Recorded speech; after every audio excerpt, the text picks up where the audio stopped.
Boah, hier wird man fast weggepustet. Wir sind an der Meerenge von Gibraltar, am allersüdlichsten Zipfel Europas. Rechts der Atlantik, links das Mittelmeer. Und hinter mir, wirklich zum Greifen nahe, liegt Afrika. Nur 14 Kilometer an der schmalsten Stelle entfernt. Herzlich willkommen in Andalusien. Die Frisur riecht ich nachher noch, aber das ist jetzt wurscht. Wir sind unterwegs in spektakulären Berglandschaften und auf einzigartigen Wanderwegen. Und lassen uns verzaubern von der Küste des Lichts, ihren weiten Stränden und den weißen Dörfern im Landesinneren. Wir fahren durch den Südwesten Andalusiens. Unsere Reise startet in Tarifa. Auf dem Caminito del Rey und in Ronda wird's abenteuerlich. Über die Costa de la Luz reisen wir nach Jerez und schließlich in die andalusische Hauptstadt Sevilla. Wir wollen herausfinden, was eigentlich das andalusische Lebensgefühl ausmacht. Auch jenseits von Flamenco und Sherry. Und wieso sind die Pferde hier so berühmt? Freuen Sie sich auf überraschende Begegnungen, alte Traditionen und auf prachtvolle maurische Bauwerke. Kommen Sie mit in Spaniens Süden.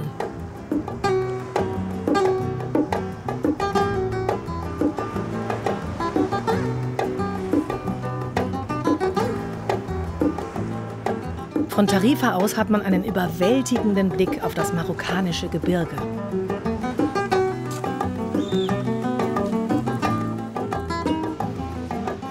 Da hinten ist das Wasser und hier direkt ist schon die Stadt. Also Tarifa ist wirklich knapp am äußersten Zipfel dran.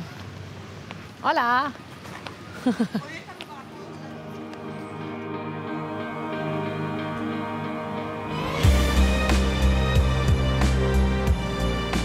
Durch das Aufeinandertreffen von Atlantik und Mittelmeer herrschen hier ganz besondere Windbedingungen. Das zieht Kiter und Surfer aus aller Welt an.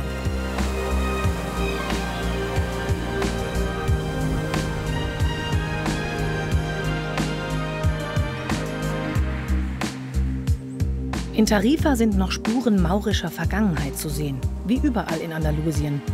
Im Jahr 710 landete hier ein Heer von Berbern, die nach und nach Spanien eroberten.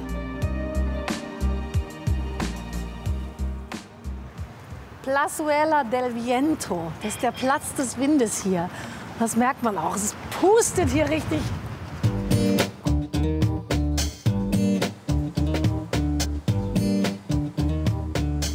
Außerhalb der Saison geht es in dem 18.000 Einwohnerstädtchen sehr entspannt zu.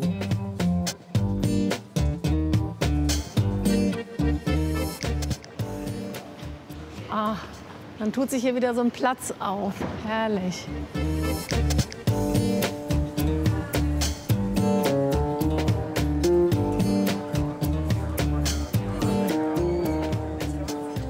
Tarifa ist aber nicht nur irgendein hübscher Surferort am Meer.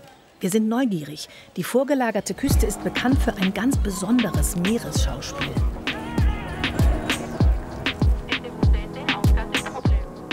Es geht zum Whale-Watching hinaus in die Meerenge von Gibraltar. Alle an Bord sind aufgeregt, ob sie wohl Wale oder Delfine zu sehen bekommen. Eine Schweizerin entdeckte Ende der 90er Jahre, dass hier außergewöhnlich viele Wale und Delfine leben. Seither ist Katharina Heyer unermüdlich im Einsatz für den Schutz der Meeressäuger. Die Grindwale auf 9 Uhr, a las 9 los calderones, auf 9 Uhr die Grindwale, 9 o'clock.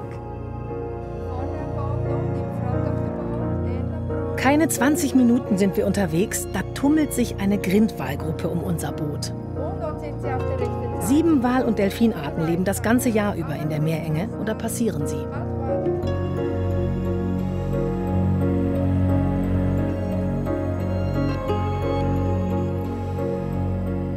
Wir haben hier eigentlich kontinuierlich sehr viel Nahrung, die vom Mittelmeer her am Boden Richtung Atlantik fließt. Das wird dann zurückgespült und so haben wir kontinuierlich hier in der Straße von Gibraltar nahrungsreiches Wasser. Obwohl täglich mehr als 300 Schiffe die Meerenge durchkreuzen, lebt hier die größte Population von Walen und Delfinen in ganz Europa. Ja, vielleicht in der Nähe der Fischerboote.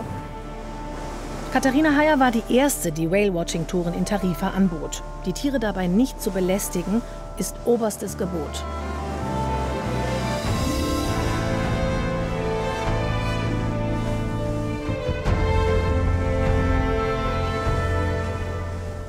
Die Grindwale auf der linken Seite, on the left side.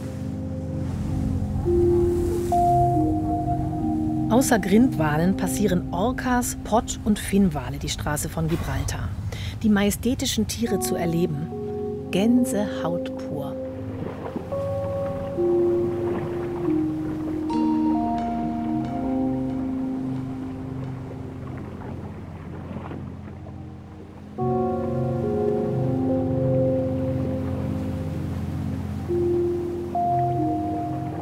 Wie viele Tiere hier leben, weiß niemand genau. Auf jeder Tour werden Daten erhoben und von Meeresbiologen ausgewertet.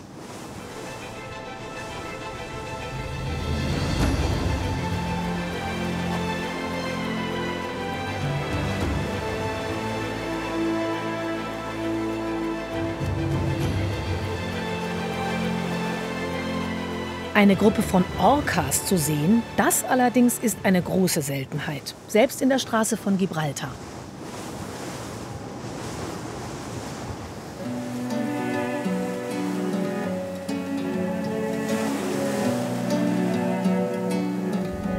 Sobald der Wind weht, wird es bunt am Strand von Tarifa. Dann kommen die Kiter aus allen Ecken.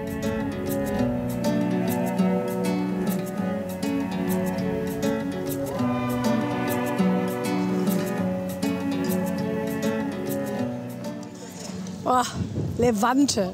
Das ist hier echt überall. Wind. Aber warmer, wohliger Wind.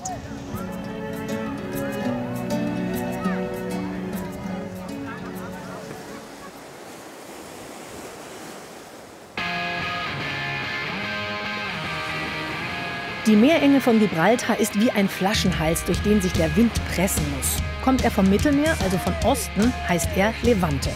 Wenn er heftig ist, kann man sich am Strand kaum aufhalten.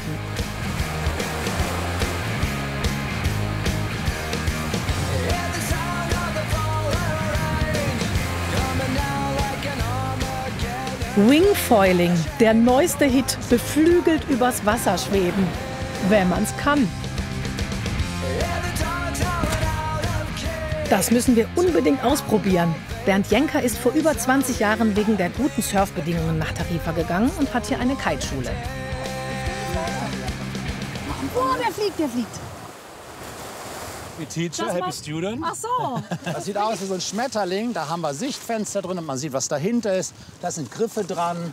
So, und der Happy Student pumpt seinen Teil selber auf. Ist ja klar, ne?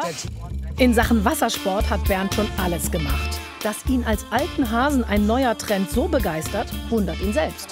Das ist für mich mein neues Leben geworden. Wirklich? Ja, macht mir so viel Spaß, dass ich fast alles dafür sein lasse und nur noch das mache. Und das ist ganz leicht, es fliegt fast von allein. Genau das ist auch der entscheidende Vorteil gegenüber dem Kitesurfen. Es gibt keine komplizierten Leinen und Schnüre. Fahr mal Wind ein, dass da richtig Wind reinkommt und dann lässt du einfach los. Zack, es fällt zu Boden, den Vorderarm strecken. Vorderarm ist immer gestreckt. Da merkst du schon, da zieht sich nach vorne. Ja, krass. Und jetzt stehst du mal auf. Ich sag euch, das ist echt anspruchsvoll. Das Ding hat ein Eigenleben, das zieht. Dann ist man ja hier unten noch auf dem Brett, was auf dem Wasser wackelt. Und all das muss man gleichzeitig in Koordination bringen. Übungssache, ne? Also rein ins Wasser. Irgendwas muss ja dran sein, dass Wingfoiling gerade die schnell wachsendste Sportart überhaupt ist.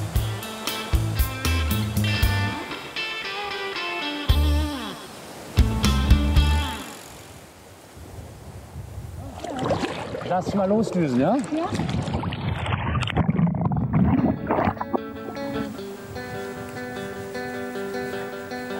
Übungssache, allerdings. Die Idee ist, den Wind mit dem Segel so einzufangen, dass man über das Wasser gezogen wird. Eine Mischung aus Kiten, Windsurfen und Stand-Up-Paddling.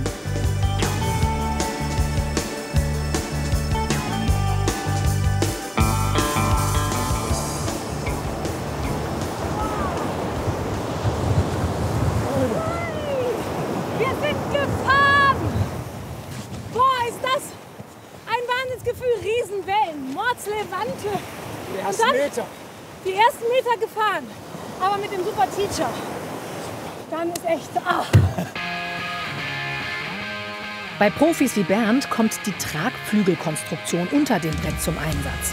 Die erzeugt den Auftrieb, ähnlich wie beim Flugzeug. Juhu!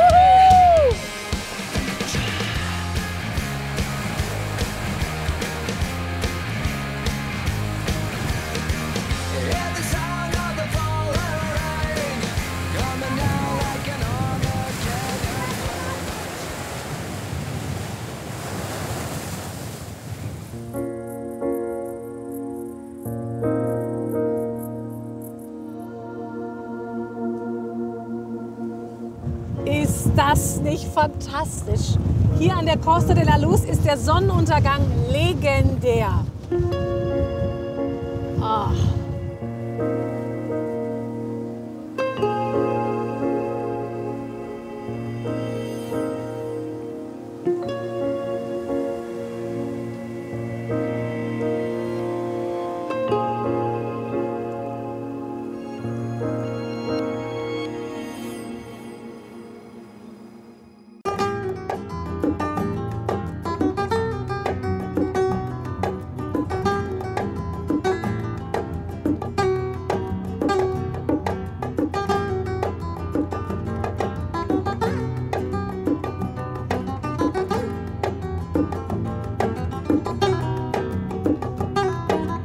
Von der Costa de la Luz sind wir unterwegs ins Landesinnere.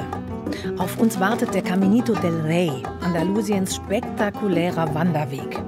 Anschließend besuchen wir das Felsendorf Setenil de las Bodegas und Ronda, das berühmteste Dorf auf der Route der Weißen Dörfer.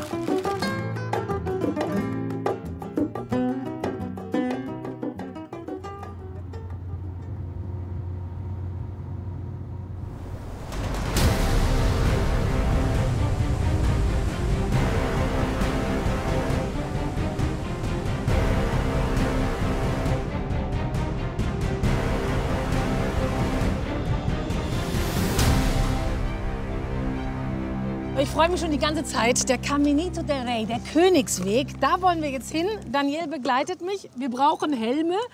Das scheint aufregend zu werden. Willkommen. Okay.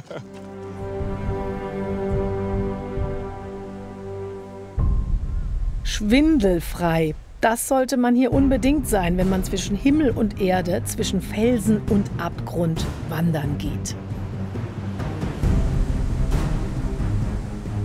An manchen Stellen geht es mal eben mehr als 100 Meter in die Tiefe. That's really high. Das ist wirklich hoch.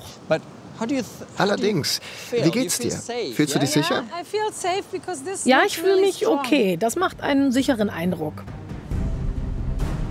Daniel erzählt, dass hier in der Schlucht der Garganta del Chorro früher das Wasser gestaut und in einem Wasserkraftwerk zu Elektrizität gewandelt wurde.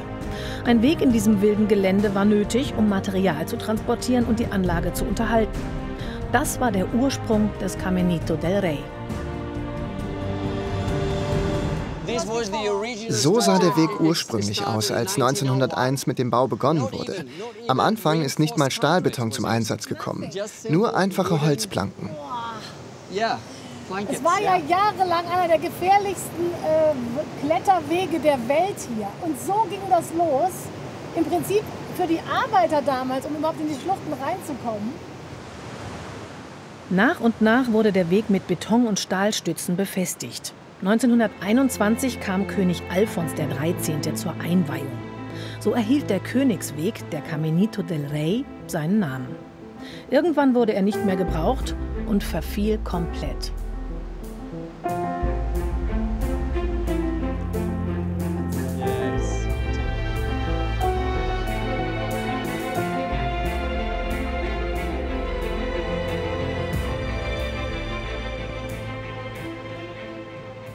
Seit der Weg im Jahr 2015 wieder eröffnet wurde, ist er eine der Top-Attraktionen Andalusiens.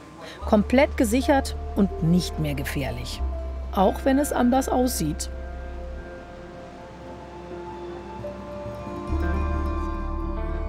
Für den gut 7 Kilometer langen Weg durch die gigantische Naturkulisse braucht man etwa 3 Stunden.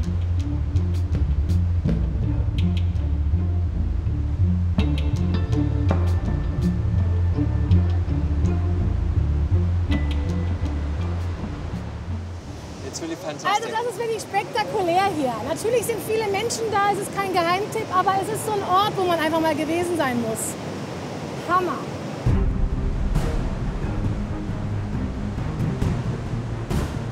Der größte Nervenkitzel kommt zum Schluss. Die 35 Meter lange Hängebrücke in einer Höhe von 105 Metern. Da müssen wir rüber.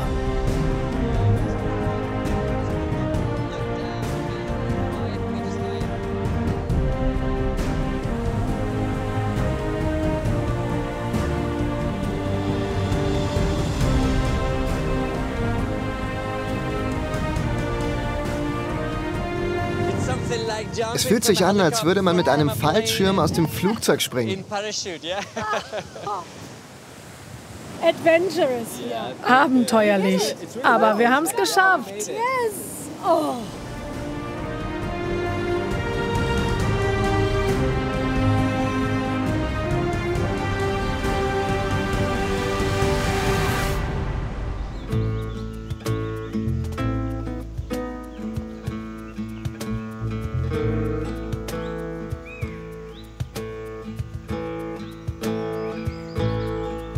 Setenil de las Bodegas ist unser erster Stopp auf der Route der weißen Dörfer. Sie schlängelt sich durch das bergige Hinterland und 19 sogenannte Pueblos Blancos, also weiße Dörfer, gehören dazu. Der Ort ist berühmt für die Häuser, die direkt in den Felsen hineingebaut sind. Anders als die meisten weißen Dörfer ist Setenil nicht auf einem Hügel erbaut, sondern liegt in einer Art Schlucht.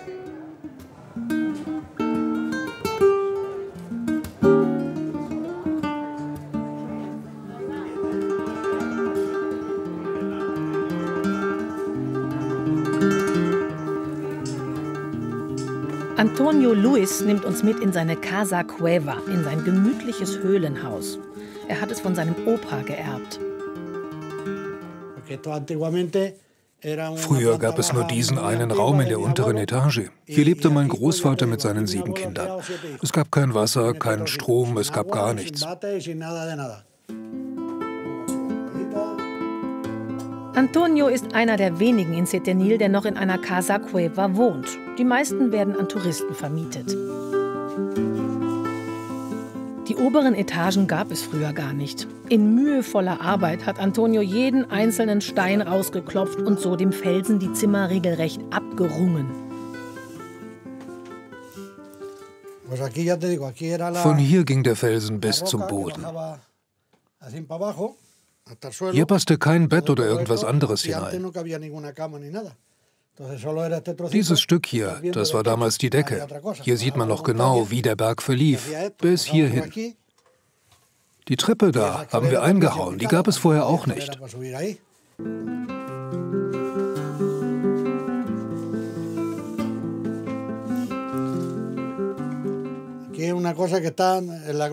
Wenn du hier schläfst, herrscht immer die richtige Temperatur. Im Winter ist es hier schön warm und im Sommer kalt. Das ist das Gute an diesem Haus. Romantisch, so eine Höhlenwohnung, wenn einem die Enge nichts ausmacht.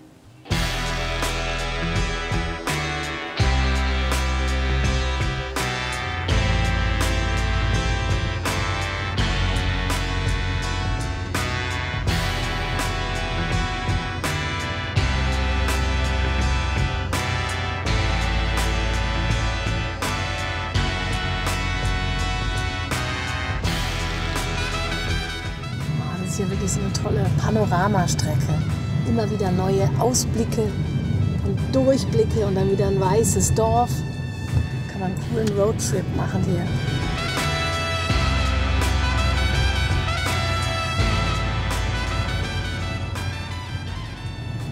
Ronda, da sind wir. Willkommen in Ronda, einem sehr bekannten und angeblich auch sehr schönen Örtchen in Andalusien.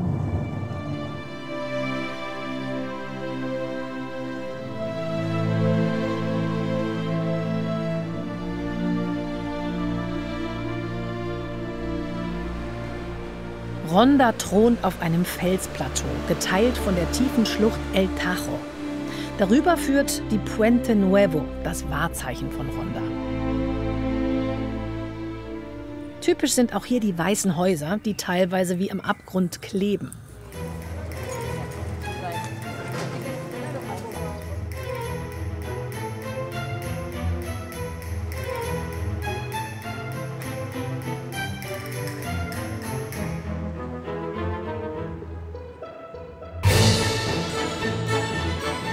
Die Stierkampfarena von Ronda ist die älteste Spaniens. 1785 wurde sie eingeweiht. Nur einmal im Jahr findet hier überhaupt noch ein Stierkampf statt.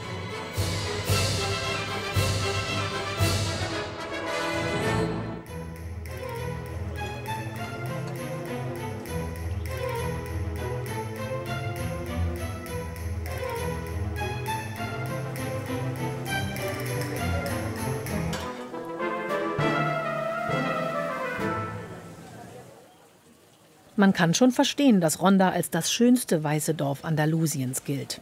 Und auf den lauschigen Plätzen gibt's überall Bars für eine Siesta. Ach, so kleine nette Tapas geht in Spanien immer. Und das hier, das ist Tinto de Verano. Salud. Andalusischer Sommerwein, das ist Rotwein mit Limo. Trinkt man hier, das ist sehr erfrischend. Und dann diese leckeren Albondigas zum Beispiel, so Fleischbällchen. Verschiedene kleine Sachen kriegt man hier immer und schmeckt köstlich.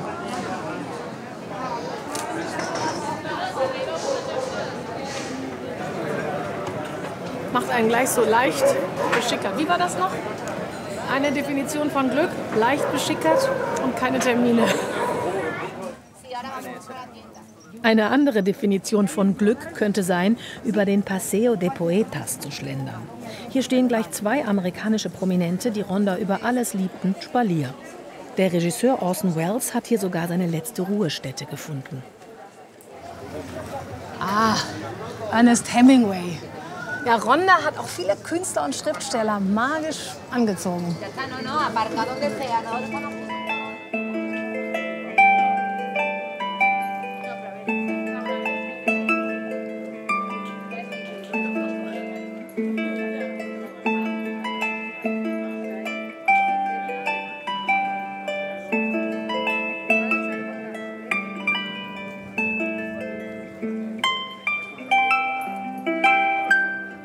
Vom Plateau aus hat man einen grandiosen Blick in die Schlucht El Tajo.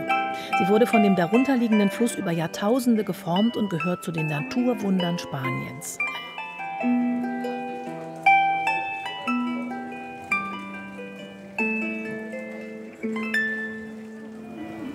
Da tut sich doch die Seele auf bei diesem Ausblick. Und Rilke, der ja sich immer wieder so schön poetisch geäußert hat und von dieser Stadt hier wirklich total begeistert war, der hat das ganz schön in Worte gefasst. Es ist unbeschreiblich um das Ganze herum ein geräumiges Tal, beschäftigt mit seinen Feldflächen, Steineichen und Ölbäumen. Und drüben entsteigt ihm wieder wie ausgeruht das reine Gebirg, Berg hinter Berg, und bildet die vornehmste Ferne.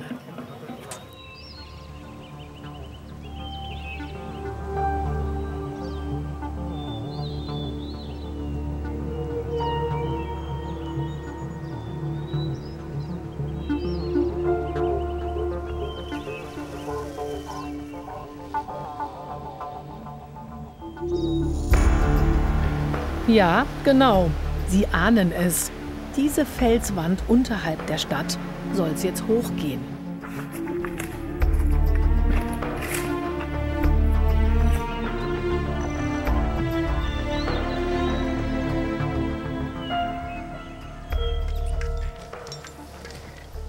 Daniel nimmt uns mit auf die Via Ferrata, den Klettersteig von Ronda. Schon der Weg dahin ist ein Erlebnis.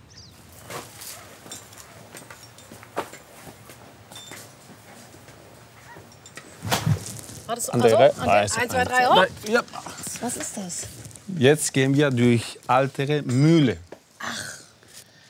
Also das ist jetzt hier eine und es waren viele Mühlen. Es waren bis 14. 14 Mühle. Und auch ein Wasserkraftwerk zum Elektrizität zu machen. Aha. Und sie haben alles immer das Wasser von der Fluss, von der Genau. Guadalquivir-Fluss.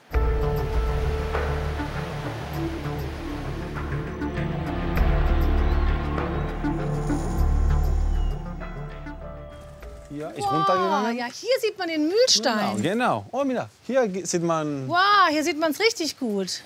Ja. Die Mühlen wurden während der Herrschaft der Mauren in Andalusien erbaut. Mit Wasserkraft wurde Mehl gemahlen. Oh, hier sieht man, das ist direkt in die Schlucht reingebaut. Ha? Genau.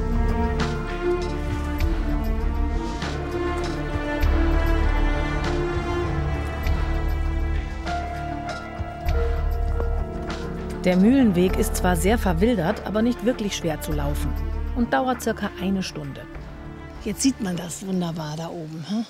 Ja. Die Brücke. Siehst du dieses kleine Fenster in der Mitte der Brücke? Ja, über dem Bogen. Genau. Das war ein Gefängnis. Gefängnis? Genau. Das im 19. Jahrhundert und während des Spanischen Bürgerkrieges auch genutzt wurde.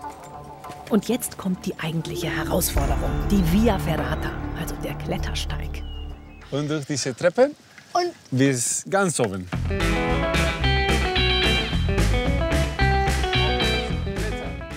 Wir haben eine Treppe. Ja.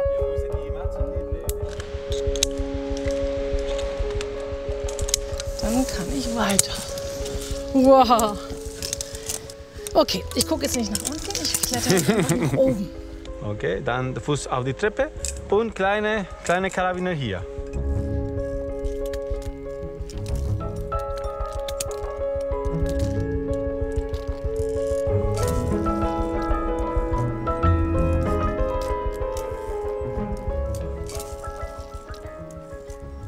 Ist hier schon mal jemand abgestürzt? Nein? Mit uns nicht. Noch mit euch nicht? Okay, das ist ja beruhigend. Ja, und dann kommst du. Dann komme ich hier.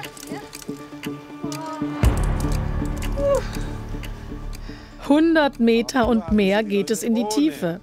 Ja, weiter.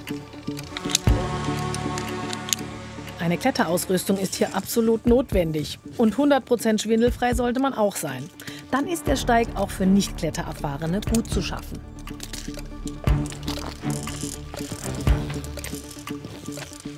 Die einbetonierten Eisenbügel nutzten die Arbeiter des Elektrizitätswerks damals, um zum Wasserkanal in der Schlucht zu kommen und die Felswände gegen Erdrutsche zu sichern. Wow.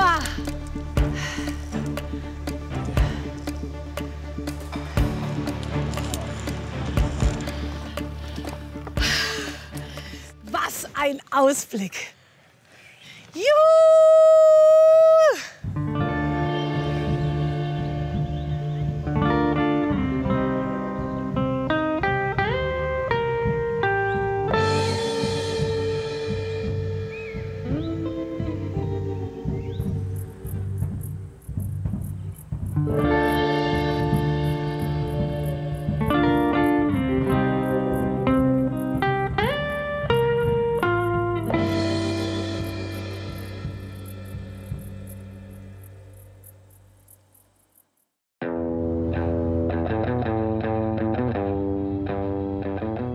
Buenos Dias, Andalucía. Weiter geht's auf der Ruta de los Pueblos Blancos durchs Hinterland.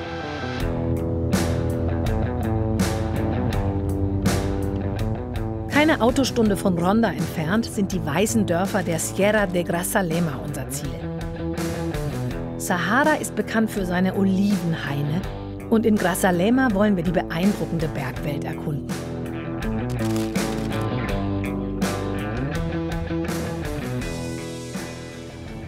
Und diese Farben, dieses Gelb-Braun, dann das olivige Grün, manchmal die weißen Häuschen noch, der blaue Himmel und das goldene Licht.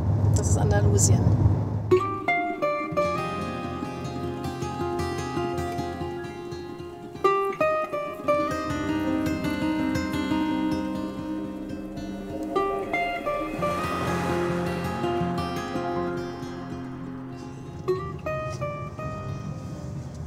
Jetzt geht's mitten rein in die Berge und da ist wieder so ein schönes weißes Dorf. Es leuchtet richtig im Grün. Und heißt Sahara de la Sierra.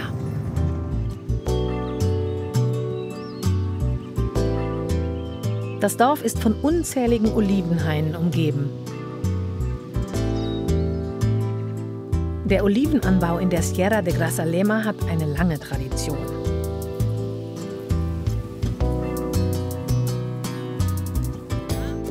Luis ist Olivenbauer und nimmt uns mit zur Ernte. Oh, cuidado. Vorsicht. Hola, Tamina. Ella es Carmina. Ja, das ist Tamina. Hola. Do you want Willst du auch mal ausprobieren? Natürlich, unbedingt. by the side? Du musst von der Seite schlagen, nicht von In the oben. front. Okay?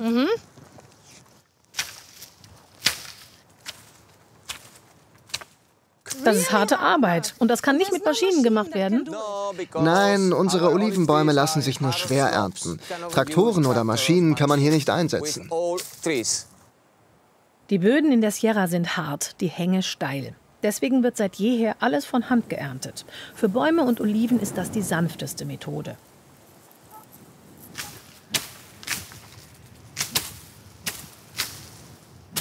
Geerntet wird von Oktober bis Januar. Je schwärzer die Oliven, desto reifer sind sie. Boah, ist das eine anstrengende Arbeit, Mensch. 8 Stunden, wie geht das?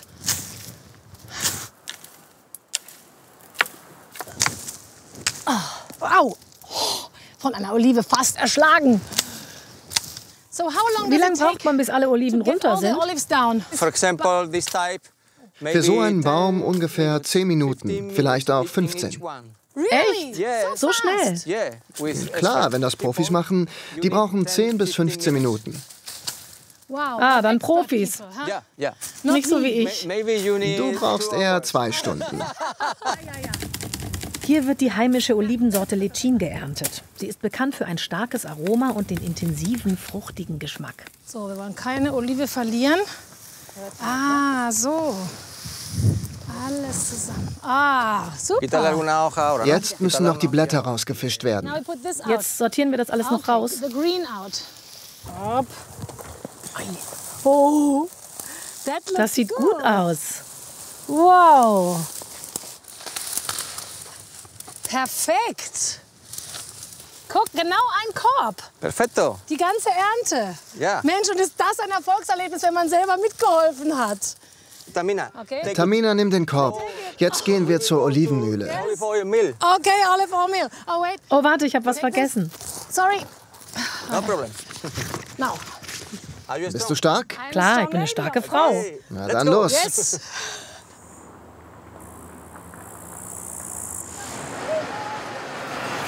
Die Oliven müssen rasch nach der Ernte weiterverarbeitet werden. Das ist wichtig für eine gute Qualität des Öls. Auch die benachbarten Bauern bringen ihre Ernte zur Pressung hierhin. In der Anlage werden die Oliven nun sortiert, gewaschen und schließlich kalt gepresst. Das Produkt ist natives Olivenöl extra virgine, das heißt absolut naturbelassen und ohne chemische Zusätze. And so From much. our Von unseren Oliven. Da steckt so viel Arbeit drin. Yeah. Oh, das frischeste Olivenöl wird jetzt probiert. Very, very fresh. No tiene colesterol malo.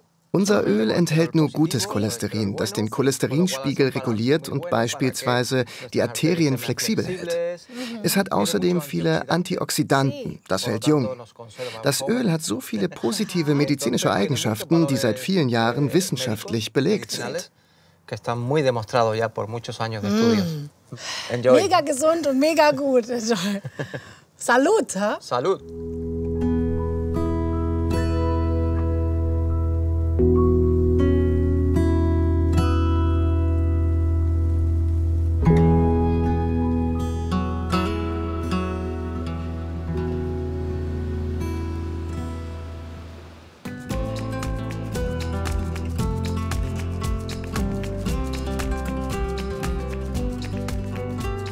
Über kurvenreiche Straßen geht es weiter hinein in die Sierra de Grazalema. Das Kalksteingebirge ist hier bis zu 1600 Meter hoch.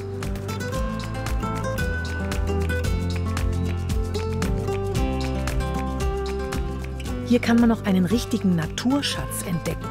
Hier wächst die sehr seltene Pinzapo-Tanne, ein Überbleibsel aus der Eiszeit und nur noch sehr selten in Europa.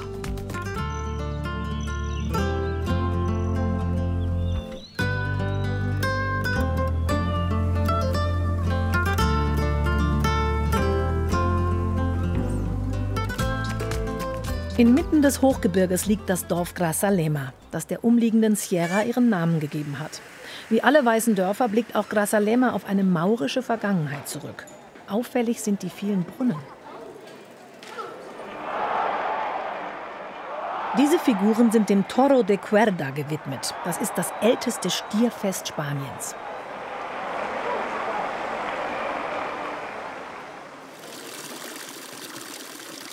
Wasser spielt seit jeher eine große Rolle in Grazalema. Für spanische Verhältnisse regnet es außerordentlich viel und die Bewohner sind stolz darauf.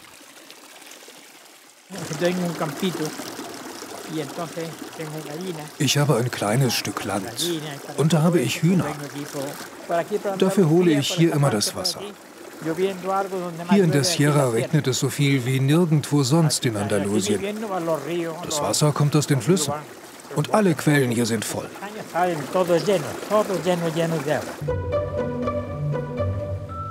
Diese Wasserstelle sah vor mehr als 100 Jahren schon genauso aus. Mit dem Quellwasser aus dem nahegelegenen Fluss Guadelete haben die Frauen im gemeinschaftlichen Waschhaus gewaschen.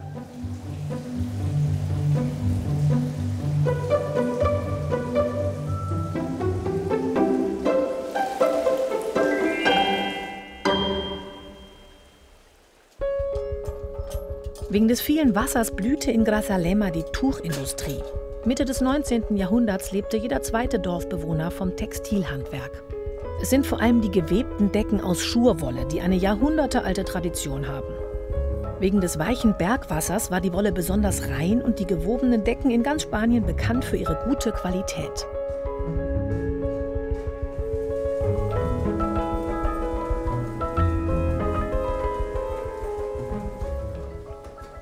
Vor über 100 Jahren übernahm die Familie von Mario diese Fabrikation. Die einzige, die von den vielen Familienbetrieben bis heute überleben konnte. Hier werden die Decken gewaschen und gewalkt wie früher. Wir wollen von Mario wissen, wieso sich damals dieses Handwerk ausgerechnet in Grazalema so gut entwickeln konnte. Das hat viele Gründe, die alle mit dem Wasserreichtum hier zusammenhängen. Das ist der regenreichste Ort Spaniens. Es gibt sehr gute Weiden, die Schafe haben reichhaltiges Futter. Das war auch schon früher so und deswegen haben wir hier so hochwertige Wolle. Und es gab immer genug Wasser, um die Wasserräder und Webstühle anzutreiben. Was es da für raffinierte Maschinen gab, das kann man sich hier ansehen.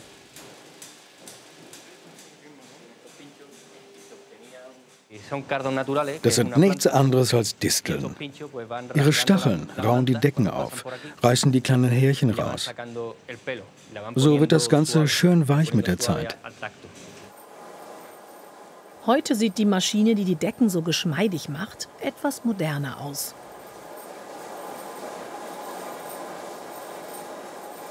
Bis der Wollstoff so fein gewebt ist, braucht es viele Arbeitsschritte.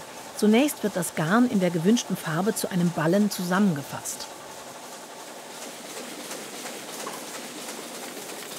Aus den sogenannten Kett- und Schussfäden entsteht nun das Gewebe. Früher waren es ausschließlich robuste Decken. Heute werden hier auch Ponchos, Schals und Plates gefertigt. Dabei ist jeder einzelne Schritt 100% Handarbeit. Besser gesagt, regionale Handarbeit. Und fertig ist er, der feine Merino-Schal aus Grazalema.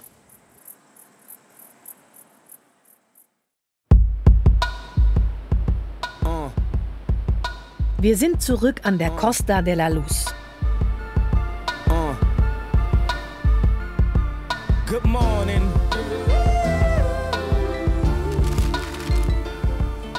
Oberhalb von Tarifa besuchen wir das kleine Dörfchen Bolonia. In dem Ferienort Conil de la Frontera genießen wir die kilometerlangen Strände. Good morning.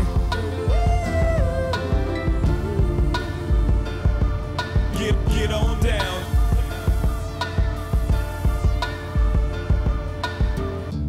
Jetzt tut sich eine ganz neue Landschaft auf hier. Wow! Dünen zur rechten, Dünen zur linken. Man fährt mitten durch. Das ist ja fantastisch. Guck das an.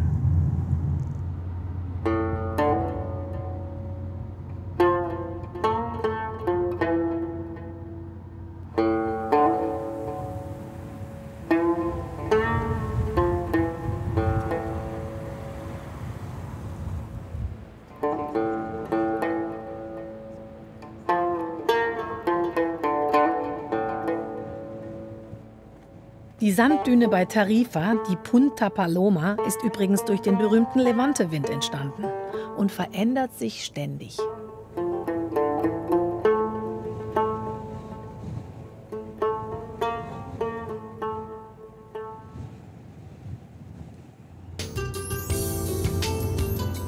Jetzt geht es links ab Richtung Bologna. Viele Orte an der Costa de la Luz sind noch richtig ursprünglich.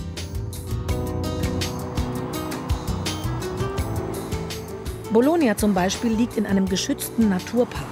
Deswegen darf hier nicht in großem Stil gebaut werden und deswegen sieht der kilometerlange Strand so aus.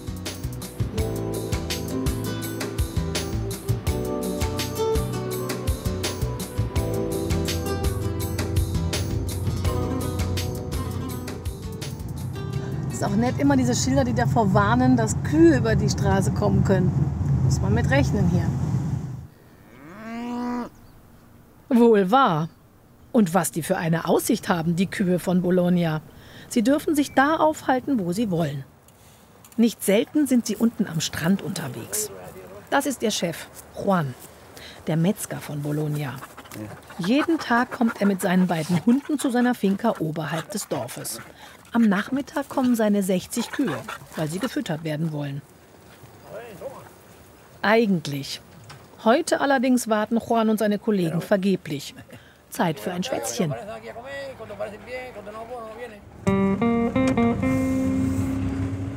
Aber dann hat Juan doch keine Ruhe und er macht sich auf die Suche nach seinen Tieren. Hier unten war heute noch eine.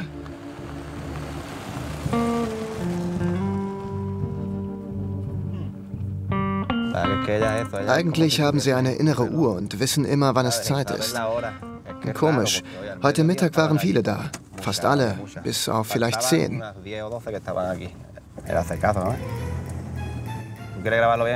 Guckt mal, da ist eine. Seht ihr?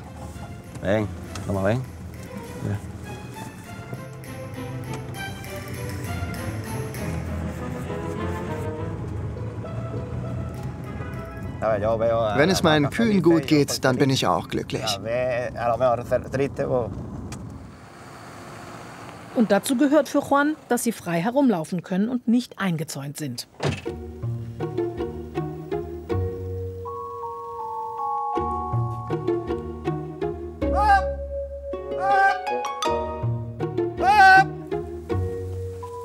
Juan schwört, dass sein Vieh eigentlich auf seine Rufe hört.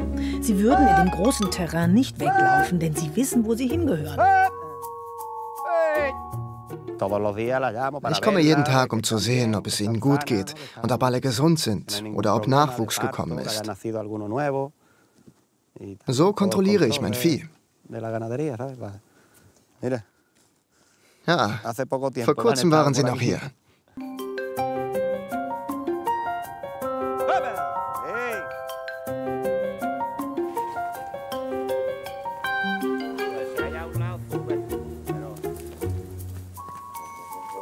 Und siehe da, endlich lässt sich das ein oder andere Tier blicken.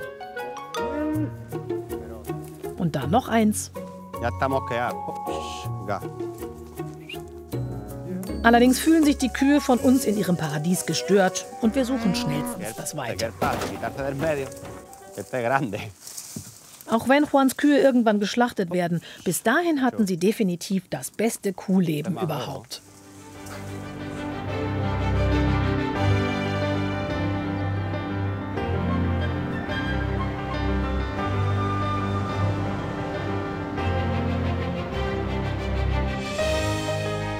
Statt Juans Kühen ist heute ein Pferd an den Strand gekommen.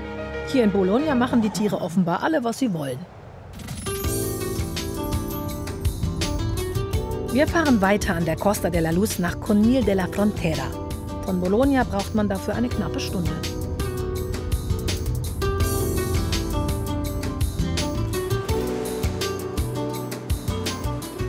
Auf dem Weg kommen wir an einem Ort vorbei, der es bis in die Geschichtsbücher geschafft hat. Das Kap von Trafalgar. 1805 besiegten hier die Briten die vereinigte spanisch-französische Flotte. Nach dieser Schlacht wurde der Trafalgar Square in London benannt.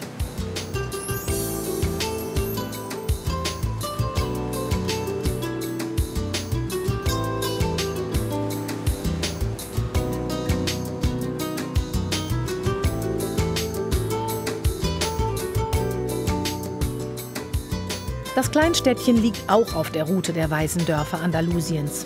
In den letzten Jahren hat sich Conil zu einem sehr beliebten Ferienort entwickelt. Trotzdem hat es der ehemalige Fischerort geschafft, sich sein authentisches Flair zu bewahren.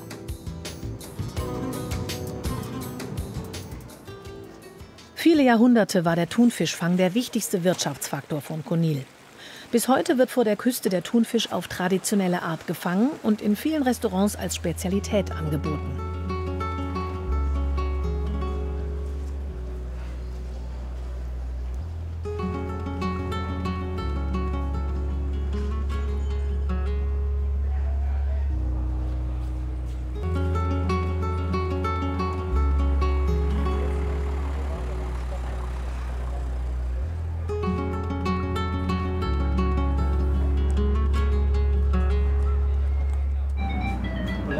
Hola, buenos días. Churros. Ein Viertel oder ein Kilo? Ein Kilo? Nee. Okay, ein Viertel. Der Brandteig aus Mehl, Wasser, Zucker und Salz wird in Sonnenblumenöl frittiert. Und jeder Churrobäcker hat natürlich sein eigenes Geheimnis. Wir machen das schon sehr lange. Unser Rezept ist schon älter als 60 Jahre. Und alles ist echte Handarbeit.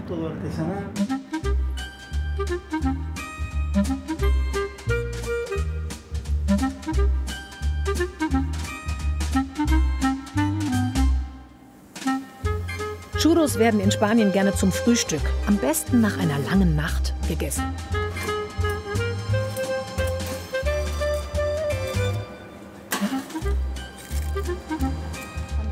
Mit Schokolade.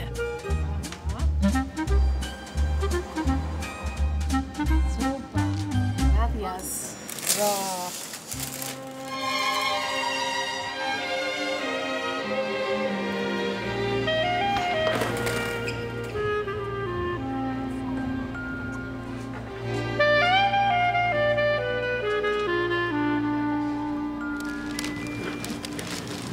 Holen die Köstlichkeiten raus. Und jetzt ist ja der Witz, dass man das in die Schokoladensauce reintunkt und dann heiß, köstlich, fettig.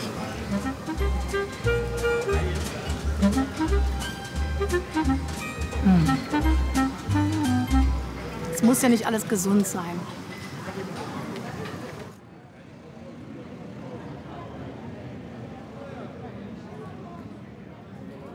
Wie viele Orte in Andalusien war auch Conil maurisch besetzt, wurde dann aber von den Christen zurückerobert. Aus dieser Zeit stammt der Turm. Auch wenn er nur 17 Meter hoch ist, die Aussicht ist fantastisch.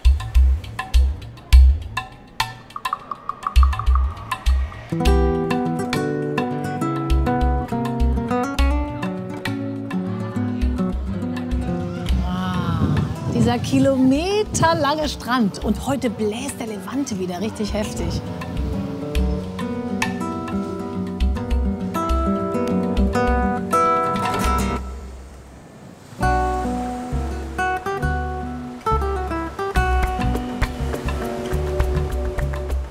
Ein Strand geht hier in den nächsten über. Insgesamt ist die Küstenlinie von Conil 14 Kilometer lang.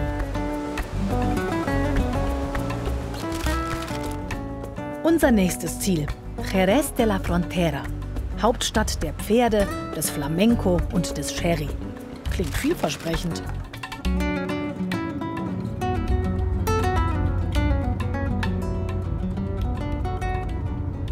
Hier in der Nähe von Jerez liegt eines der berühmtesten spanischen Gestüte.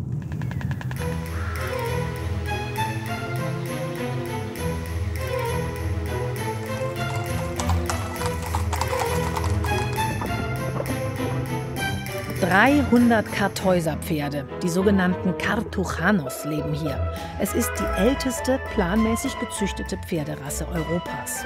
Sie gelten als besonders edel.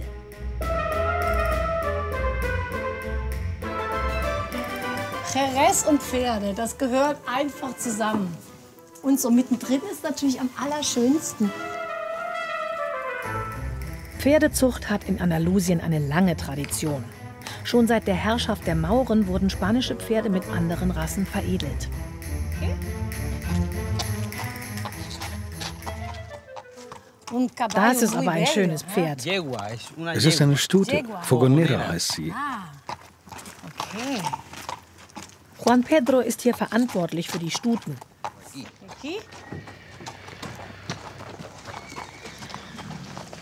Es mujer? Todas. Todas. Todas mujeres. Yo trabajo con mujeres. Wow. Also Juan Pedro arbeitet nur mit Frauen hier. Das findet er, glaube ich, ziemlich gut. Heute wird Fogonera hübsch gemacht für die große Pferdeschau später. Nur kein Wasser in die Ohren.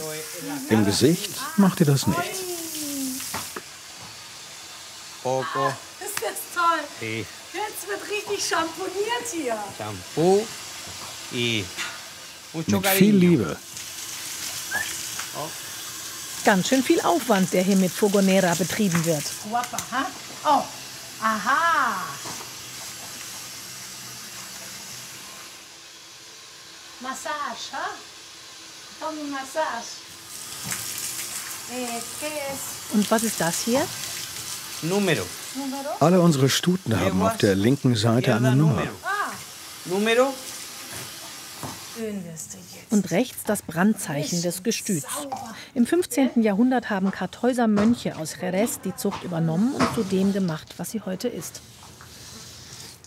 Alles frisch. Jetzt kann die Vorführung kommen. Aufgabe des Gestüts ist es, die genetisch reine Linie der Zucht zu bewahren. Deswegen wird dem süßen Nachwuchs besonders viel Beachtung geschenkt. Und was genau machst du hier? Yo me dedico a todas las hembras de la yeguada. Es decir, desde que nacen. Ich kümmere mich um die Stuten des Gestüts. Von ihrer Geburt an, bis sie erwachsen sind. Ich beaufsichtige ihre Fortpflanzung und bringe sie zum Beispiel zum Tierarzt oder zur künstlichen Befruchtung. Und dann kommt noch die klassische Reitausbildung dazu. Die Dressur, die Formationen und all das. Ich habe jede Menge zu tun. Langweilig wird mir jedenfalls nicht. So, und jetzt machen wir hier die Tür auf und dann suchen die Kinder ihre Mamas. Okay,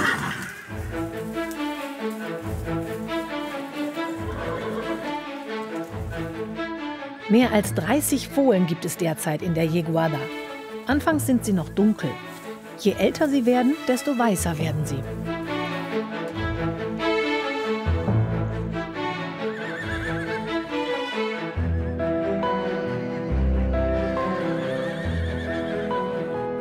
Kartäuserpferde sind bekannt für ihren noblen und folgsamen Charakter, für ihre Widerstandsfähigkeit und Sanftheit.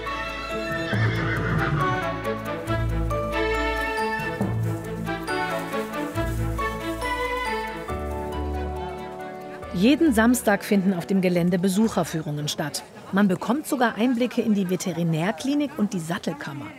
Selbst für Nicht-Pferdenarren ist das ein Erlebnis hier.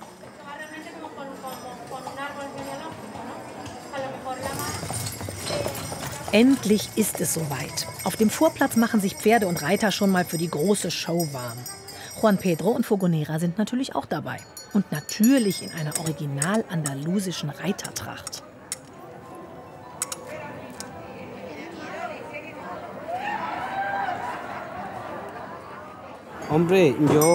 Wir reiten hier nur mit Stuten.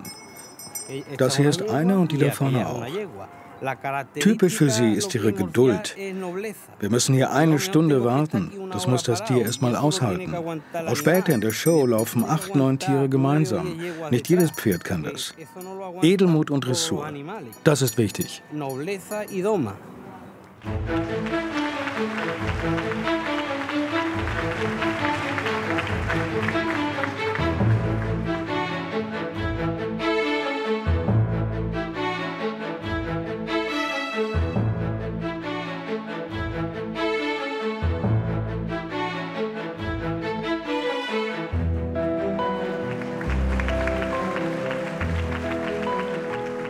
Drei bis 4 Jahre dauert es, bis die Pferde in der andalusischen Reitkunst ausgebildet sind.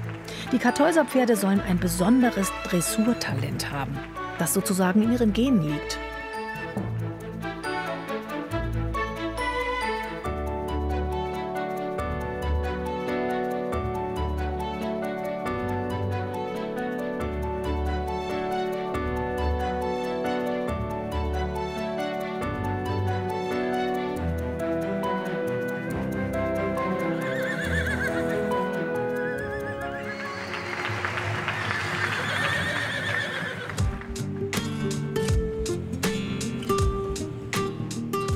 Jetzt geht's in die Stadt, nach Jerez de la Frontera. Wer mit dem Auto in der Altstadt landet, sollte auf jeden Fall ein gutes Nervenkostüm haben. Darf man hier überhaupt fahren, fragt man sich unwillkürlich. Aber schön ist es, oder? Geradeaus und dann links, aber hier kann man gar nicht durch. Krass. Hier wird ausgeladen und da geht es gar nicht weiter, oder? Gut, hier ist, glaube ich, jetzt auch Ende. Das Navi hat schon aufgegeben. Das ist hier irgendwo lost. Das geht nur mit Humor. Man muss einfach sagen, okay, ich entdecke die Stadt jetzt auf meine Weise. Das ist irgendwo ein toller Nein. Ich versuche es mal mit diesem Sträßchen. Krass, man denkt doch, das ist keine Straße, wo man durchfahren kann. Aber ich glaube, die Spanier meinen, das geht. Oh Gott. Keiner wundert sich. Ja, hier geht's lang, oder? Hola. Oh shit. Hinter mir ist jemand, vor mir ist das Parkhaus, da will ich gar nicht rein. Und sonst ist eigentlich no escape. Was machen wir jetzt? Was macht der jetzt? Der fährt an mir vorbei. Oh. Ja. Krass. Moment. Die kennen hier echt nichts. Unglaublich. Guck das an. Oh. So, okay. Danke.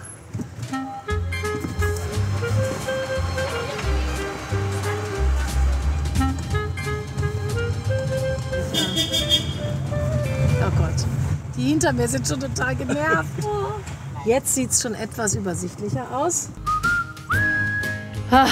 Geschafft! Jerez ist auch berühmt für den Sherry. Und so sprudelt hier sogar das Wasser aus den sogenannten Venencias. Das sind Kellen mit einem langen Stiel zur Weinprobe.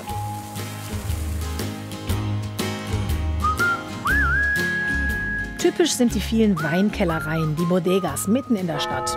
Auch in Jerez waren die Mauren mehrere Jahrhunderte und haben ihre Spuren hinterlassen.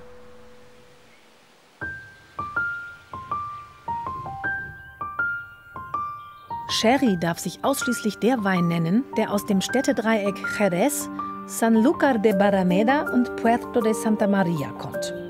Wir wollen erfahren, was an dem Sherry so besonders ist.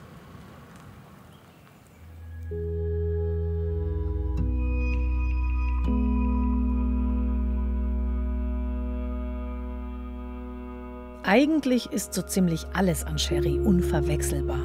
Das fängt schon beim speziellen Geruch in der Bodega an. Lola erklärt uns, dass es das Zusammenspiel von Klima, Böden und Herstellung ist, das den Sherry so einzigartig macht. Gelagert wird er in jahrhundertealten amerikanischen Eichenfässern. Und wie viele Liter sind in so einem Fass? Ungefähr 500 Liter. Aber diese Fässer sind nur zu ca. 60% gefüllt. Das heißt, darüber ist Luft? Ja, genau.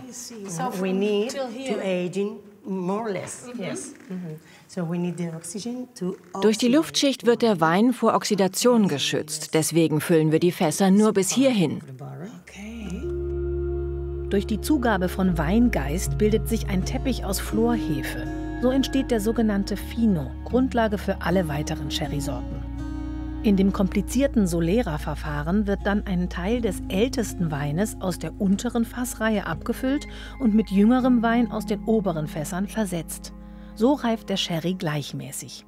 Jetzt kommt der große Moment. Wenn die Venencia zum Einsatz kommt, die Kelle muss blitzschnell durch die Hefeschicht getaucht werden. Wer es richtig gut kann, schüttet den Sherry aus 1 Meter Höhe in das Glas. In Verbindung mit Sauerstoff entfaltet der Sherry so all seine Aromen. Das ist aber nicht gerade einfach. Okay. So that's for you. Kann ich auch mal probieren? Gut. You go. Yeah. Oh, this way? Ja. Okay. Gut. Okay, 1, 2, 3, zack, runter und ab. Gut? Yes, very good.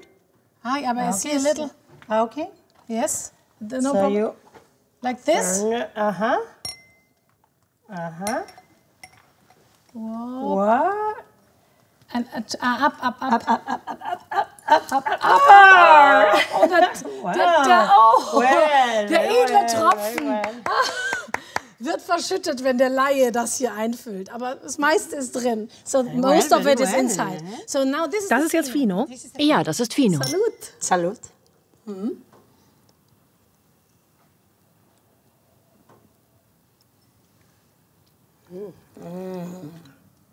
Also was ist besser, als hier neben so einem alten Fass zu stehen, selber den Sherry hier rauszuholen und dann gleich zu verkosten. Das ist ja wohl der Hit. Mehr Andalusien geht nicht. Yeah. Understand? Hast du verstanden? Ja, understand. Oh. Und jetzt geht's in den Weinberg. Viele Bodegas in Jerez bieten solche Führungen an. The land is different. Ganz trocken. White land. With Es ist eine ganz helle Kreideerde mit einem hohen Anteil an Calciumcarbonat. is very important. Die Bodenbeschaffenheit ist ganz wichtig für das optimale Wachstum der Trauben. Yeah. Die Basis für fast alle Sherrys ist die Palomino-Traube, die in verschiedenen Verfahren zu den Sorten Fino, Amontillado und Oloroso weiterverarbeitet wird. So, José Luis und Lola, die zeigen uns jetzt mal, wie man hier die Trauben verarbeitet. Ich bin schon ziemlich gespannt. Ich glaube tatsächlich. So, what do you Was do? machst du jetzt? Oh, in die Trauben rein? Eieiei. Okay. Oh, this is the way you So do macht it. ihr das hier? That's sport. Das ist Sport. Und natürlich nur Show. Ja, sieh. So, okay. Jetzt ist es Traubenmatsch. And now? Und jetzt? Trinken sollte man das besser nicht. So what is the Und was next ist jetzt der step nächste now? Schritt? Aus dem Most erhalten wir nach ungefähr 30 bis 40 Tagen der Fermentierung den neuen Wein des Jahres. Das ist die Basis für die Herstellung unserer Sherryweine. Put it like this. Die Ernte der Palomino-Traube beginnt gewöhnlich Anfang September. Zum Auftakt der Weinsaison findet in Jerez ein riesen Weinfest statt, das traditionell mit dem Traubenstampfen eröffnet wird. Schon gut, dass es heute da andere Methoden gibt. And 1, 2, 3. Go. Oh Gott. Es hat eine gewisse Komik. Aber das ist Tradition hier in Andalusien. Und das kommt dabei raus. Der helle Fino, der bernsteinfarbene Amontillado und der kräftige Oloroso. Übrigens, je dunkler die Farbe, desto höher der Alkoholgehalt. Fast möchte man meinen, dass die Altstadt von Jerez zur goldenen Stunde leuchtet wie der Sherry. Das ist Luis. Er zeigt mir seine Stadt. Dieses Logo zeigt ziemlich gut, was Jerez ausmacht. Wir haben die Pferde, den Sherry und Flamenco. Es ist einfach der beste Ort, um alles drei authentisch zu erleben. Also Party zu machen. Aber vorher gibt's noch ein bisschen andalusische Geschichte. Luis arbeitet als Reiseleiter in ganz Spanien und Marokko. Von seinen Erlebnissen macht er Reisevideos. Andalusien war lange Zeit unter islamischer Herrschaft der Mauren. Entsprechend gab es viele Moscheen. Nachdem die Christen ihr Land zurückerobert hatten, wurden die Moscheen zerstört oder in Kirchen umgewandelt. Das ist der Grund, wieso wir hier ein Minarett haben. Du weißt, was das ist? Yes. Das war also früher nichts anderes als der Turm der Moschee. Das ist auch in Sevilla so. Da jede Kirche am Ende einen Turm braucht, wurde nicht alles zerstört.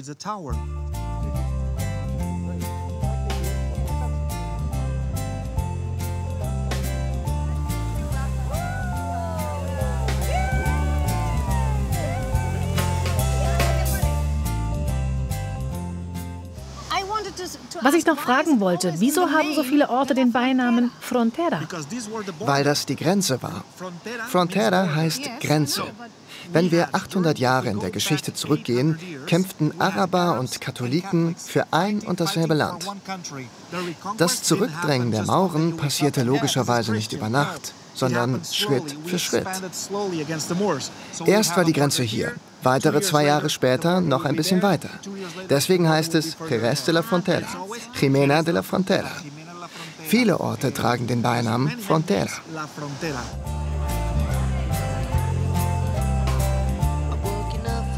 Jerez de la Frontera ist weniger touristisch als andere andalusische Städte.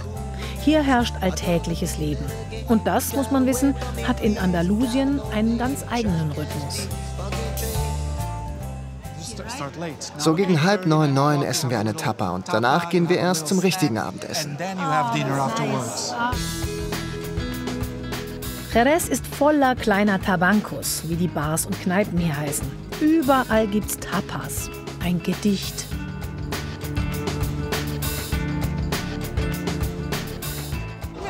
Können wir bestellen? Für mich einen Palo Cortado und sie möchte einen Tio Pepe. Und dann einmal Payoyo Käse, Chicharrones und geräucherte Sardinen. Die Andalusier wissen das Leben schon zu genießen. Wenn du in Jerez das Glas so hältst, wissen alle sofort, dass du nichts von Sherry verstehst. Anders sieht es schon aus, wenn du es so am Stiel hältst. Wenn du eine von uns sein möchtest, dann musst du es so nehmen. Jetzt bist du eine Jerezana. Oh, gracias. Gracias. Made it.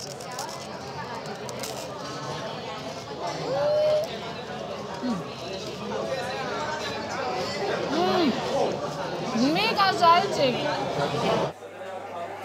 Tapas und Sherry. Einfach köstlich. Und das gehört zu einer Tabanco-Tour durch Jerez Altstadt unbedingt dazu. Das ist ein wunderbarer Abend mit dir. Das freut mich. Na dann, Prost. Eine Sache fehlt aber noch. Jerez ist ja die Hauptstadt, richtig, des Flamenco. Es heißt, von hier kämen die besten Tänzer, Sänger und Gitarristen. In einer kleinen Tabanco in Jerez ist die Wahrscheinlichkeit ziemlich groß, richtig authentischen Flamenco ohne Touristenschnickschnack zu erleben.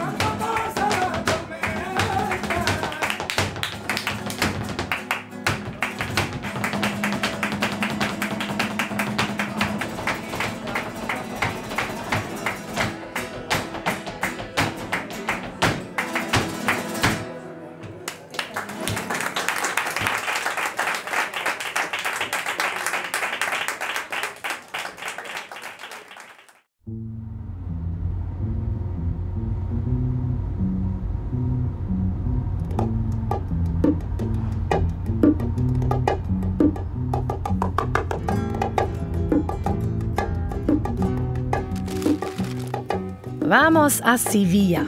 Auf nach Sevilla in die Hauptstadt Andalusiens. Von Jerez dauert die Autofahrt nicht länger als 1 Stunde.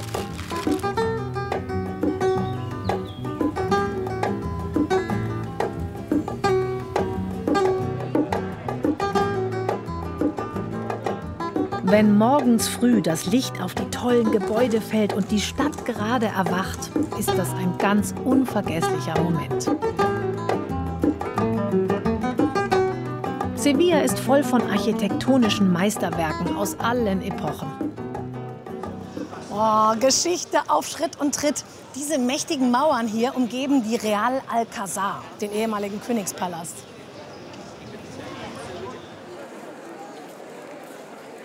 Bereits im Jahr 913 legten die Mauren den Grundstein für den Königspalast. Im Laufe der Jahrhunderte diente er als Residenz für viele Herrscher.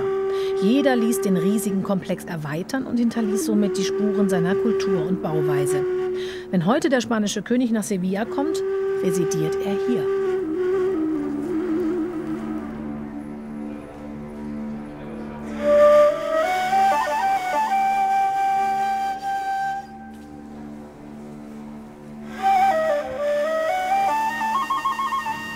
Das ist wie in einem Märchen aus 1001 Nacht. So fühlt man sich in diesem Teil des Palastes, den der christliche König Pedro I. im 14. Jahrhundert erbauen ließ. Er hatte die muslimischen Herrscher von Granada gegen Feinde unterstützt. Aus Dank schickten sie ihre maurischen Baumeister nach Sevilla.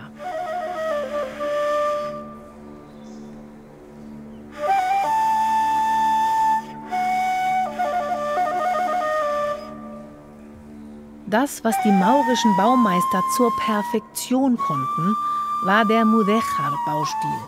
Eine Mischung aus christlichen und islamischen Elementen. Ganz typisch sind die Arbeiten aus Keramik und die holzgeschnitzten Decken.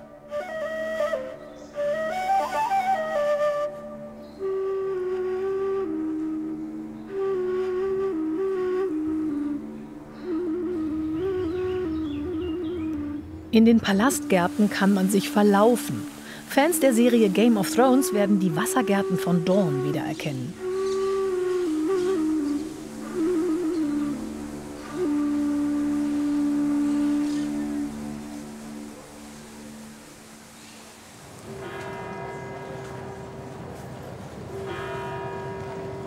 Lasst uns ein derart großartiges Gebäude bauen, dass diejenigen, die es sehen, uns für verrückt erklären. So soll der Auftrag gelautet haben, als 1401 mit dem Bau der Kathedrale begonnen wurde. Heute ist ihr Besuch Grund für die längsten Schlangen in der Stadt. Nicht nur bei einer Promi-Hochzeit.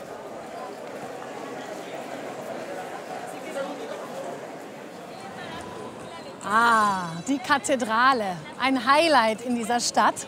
Und hier sieht man wieder ganz schön, das hier war früher das Minarett der Moschee, auf die dann später das große Gotteshaus gebaut wurde. Und jetzt ist es die Giralda, der christliche Kirchturm.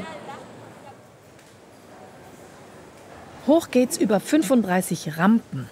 Es heißt, der damalige Sultan, der den Bau des Minaretts angeordnet hat, sei mit dem Pferd hinaufgeritten. Im 16. Jahrhundert dann wurde der christliche Teil hinzugebaut, der Glockenturm.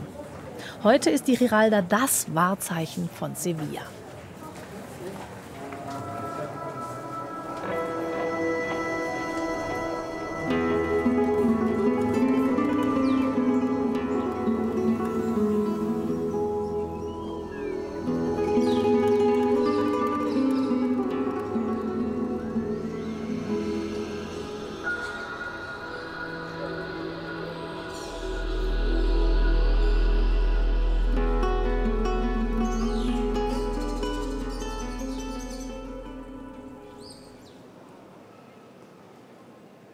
Die Baumeister von damals haben ihren Auftrag wahrlich erfüllt. Sie haben ein Bauwerk der Superlative geschaffen. Nach dem Petersdom und der St. Paulskathedrale in London ist es das drittgrößte Gotteshaus und eine der größten gotischen Kathedralen der Welt.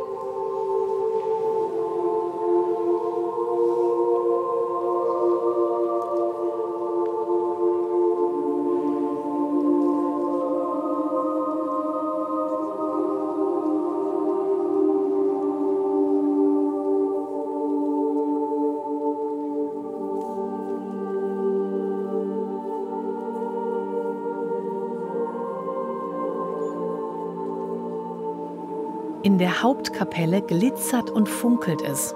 Mehr als 2 Tonnen Gold wurden für die Verzierung der Szenen aus dem Leben von Jesus und Maria verwendet. 30 mal 20 Meter groß ist das Meisterwerk der gotischen Holzschnitzerei.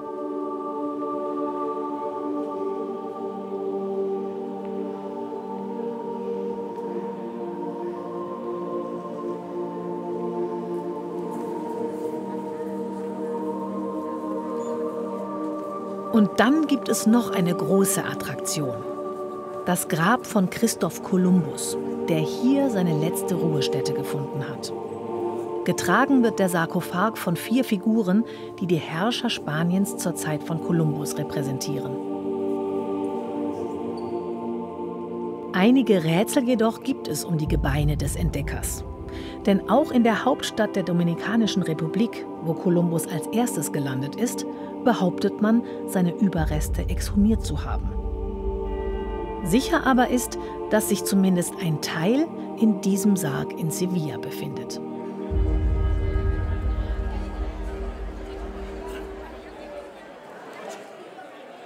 Pulsierend, lebenslustig und immer was los.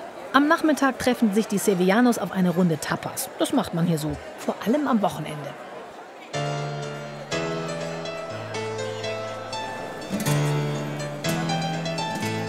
Und was man hier auch noch so macht, eine Kutschfahrt. Die gehört in Sevilla einfach dazu.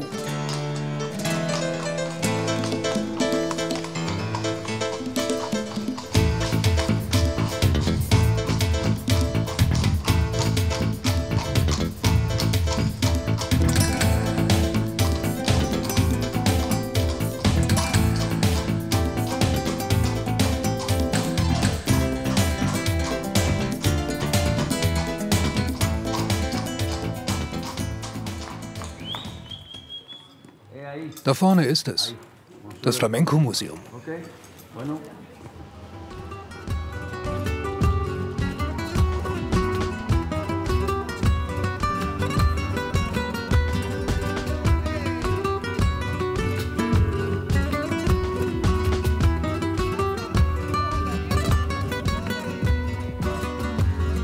Diese Eleganz, diese Ästhetik, diese Kleider. Beim Flamenco geht es nicht einfach um einen Tanz, es geht um ein ganzes Lebensgefühl.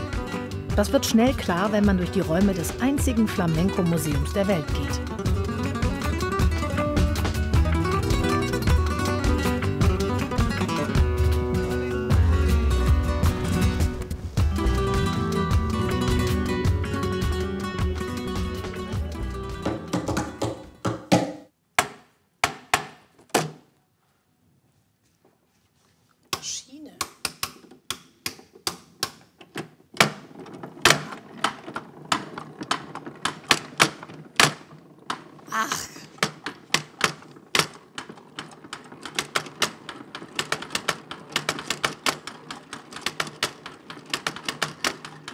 Hallo, Kurt Grotsch, der Museumsdirektor. Hallo, ich übe mich hier gerade an der Maschine.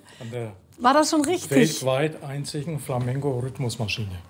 Der Flamenco hat über 70 Rhythmen. Wow.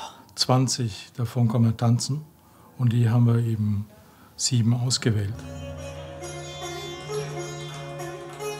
Im Flamenco vermischen sich viele Kulturen, die im Laufe der Jahrhunderte Andalusien beeinflusst haben. Wahrscheinlich stammen die Kastagnetten von den Phöniziern.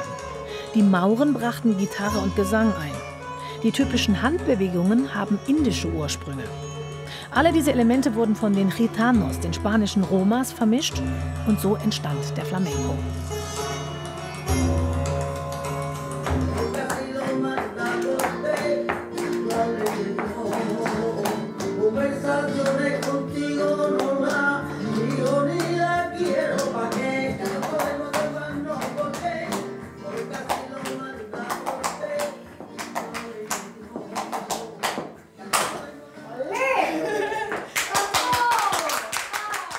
Nämlich die Ehre, mit der berühmtesten Flamenco-Tänzerin, mit Cristina Hoyos, ein bisschen Flamenco zu üben.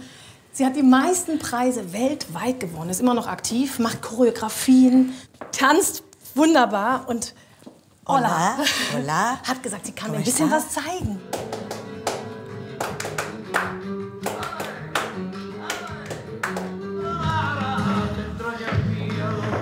Ahora, mira, mira, mira. 1, 2, 3.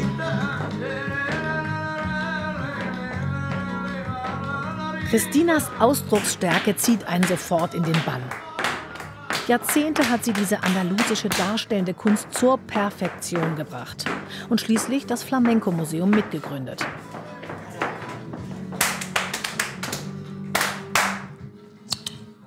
Olé!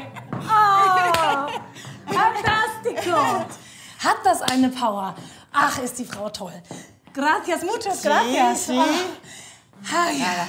¿Todo bien? Alles gut? Todo bien. ¿Tú? Sí, ¿todo bien? Muy bien. Ja, gracias. Ah. Gracias. Gracias, gracias, gracias.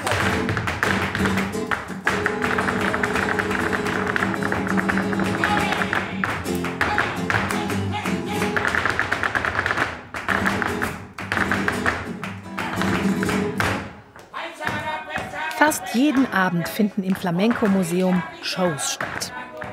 Tänzer und Tänzerinnen aus Cristina Hoyos Ensemble treten hier auf. Sie zeigen unterschiedliche Stile und Rhythmen. Und immer geht es um die ganz großen Gefühle. Liebe, Sehnsucht, Trauer, Tod, Leidenschaft.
Ein modernes Architektur-Highlight sind die Setas, die Pilze, wie die Sevillanos ihre avantgardistische Holzkonstruktion nennen.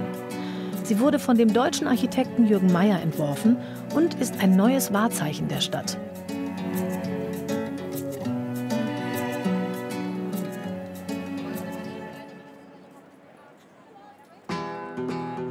Auf der anderen Seite des Flusses mit dem komplizierten Namen Guadalquivir liegt der Stadtteil Triana. Früher war Triana ein Arbeiterviertel, wo vor allem Seeleute und Handwerker lebten. Hier gab es viele Keramikfabriken. Noch heute ist das Viertel voll von farbenfrohen Wandbildern aus den typischen Azulejos, den Kacheln.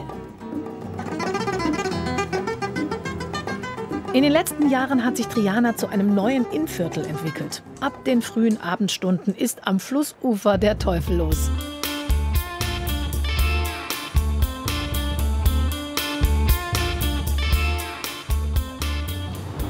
Das ist so witzig, mitten in der Stadt mit dem Sub rumzulaufen. Klar, ich krieg eine Weste, sie braucht keine Weste. Sie fällt sowieso nicht rein. Und die Idee ist, dass ich auch nicht reinfalle. Deswegen habe ich hier meine ganz normalen Stadtklamotten. Ich zeige dir auf dem Wasser, wie du dich hinstellst. Wenn es gut klappt. Wenn du noch unsicher bist, bleibst du einfach auf den Knien. Die Stand-up-Paddleboards hier sind wirklich breit. Und je breiter sie sind, desto einfacher ist es, das Gleichgewicht zu halten. Sogar mit Rock. Große Schiffe sind auf dem Guadalquivir in Sevilla glücklicherweise nicht unterwegs. Das hier ist die älteste Eisenbrücke von ganz Spanien. Sie stammt aus der Regierungszeit von Königin Isabel II. Und wurde auch nach ihr benannt. Die Leute hier nennen sie schlicht Puente de Triana, also die Brücke von Triana.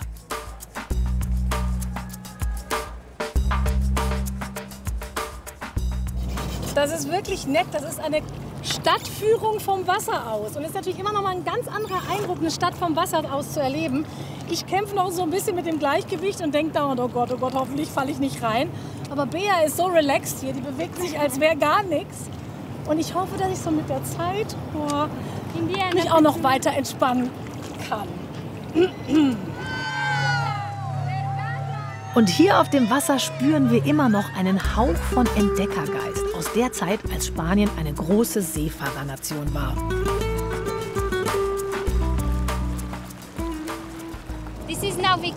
Das ist ein Nachbau der Nao Victoria, eines von 5 Schiffen, die unter Magellan in 3 Jahren die Welt umsegelten. Wie viele Menschen waren auf dem Schiff? Gestartet sind sie mit 140, zurückgekommen sind nur 42.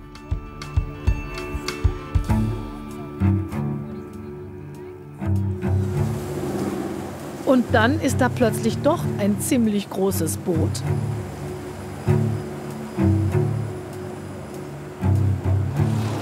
Wenn die Boote fahren und die Wellen kommen, zack auf die Knie. Das hilft.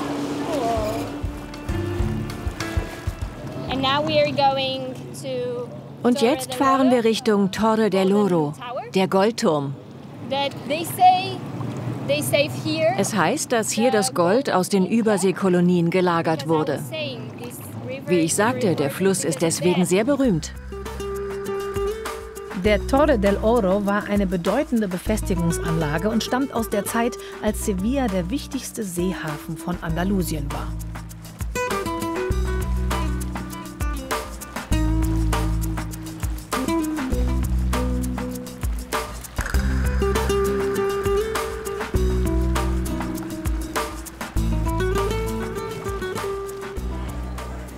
Wieder festen Boden unter den Füßen. Am frühen Abend nach der Siesta kommen die Sevillanos gerne an das Flussufer, um das schöne Licht und das Leben zu genießen.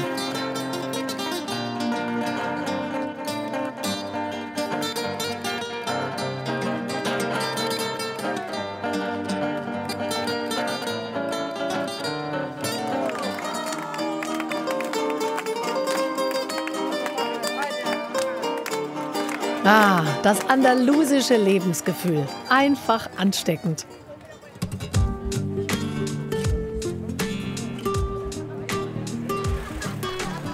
Ein sehr beliebter Fotospot. Die Brücke von Triana mit dem Guadalquivir im Hintergrund.